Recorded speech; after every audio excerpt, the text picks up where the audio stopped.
Government has achieved an awful lot for provincial New Zealand, and I, for one, am very proud to be part of that growth. Thank you. Cheers. Well said. Well said. Jan Logie. Thank you, Mr. Speaker. We do not reward courage with refusal. This is a quote from one of the support services that has made a submission to the Select Committee inquiry into funding of sexual violence services.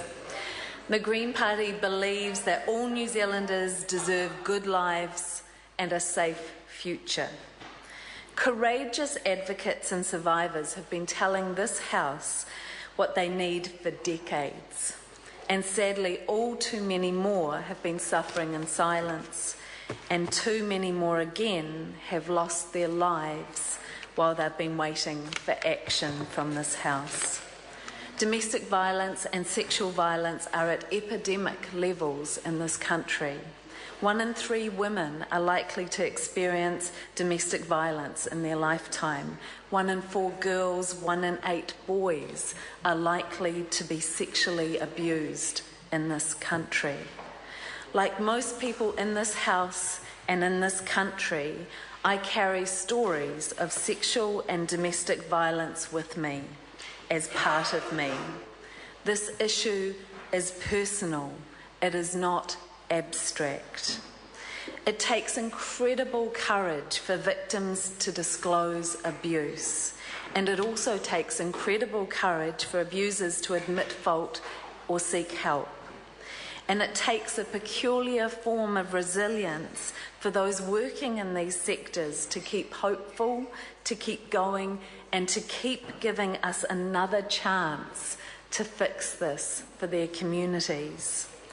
As a Parliament, this is our opportunity to all come together and reward courageous women and men with support through sexual violence funding, and also, I propose, through workplace protections for victims of domestic violence.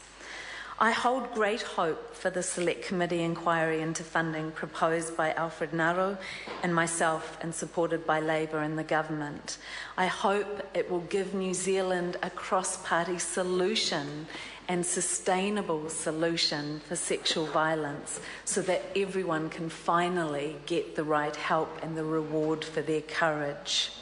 And it's been suggested to me that we could see a major turnaround in the levels of violence in this country within just 10 years if we started on this now.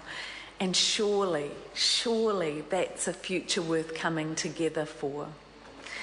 Last week, I also proposed a members' bill to help victims of domestic violence keep their jobs, because sadly at the moment, all too many of them are losing them or having to leave them because of the behaviour of their violent partners. This bill would also offer support for employers to be able to help their staff who are experiencing domestic violence. I put this bill forward because I know that domestic violence is a huge problem in this country, and one that I believe every member of this House wants to solve. So this bill offers really practical solutions to help businesses and help victims in the workplace, because it has a huge impact on our workplaces at the moment. Victims are being harassed, stalked and assaulted in workplaces at the moment. And the PSA commissioned some New Zealand research by economist Suzanne Snively, which found that by conservative accounting, New Zealand businesses are losing $368 million a year through productivity by the impacts of domestic violence in the workplace.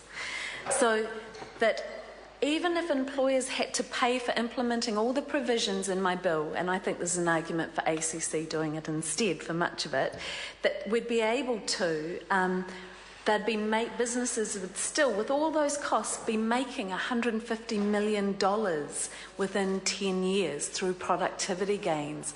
For me, this is another thing that we can come together on, because it will save money in the income support budget, it will protect victims, and it will increase workplace productivity.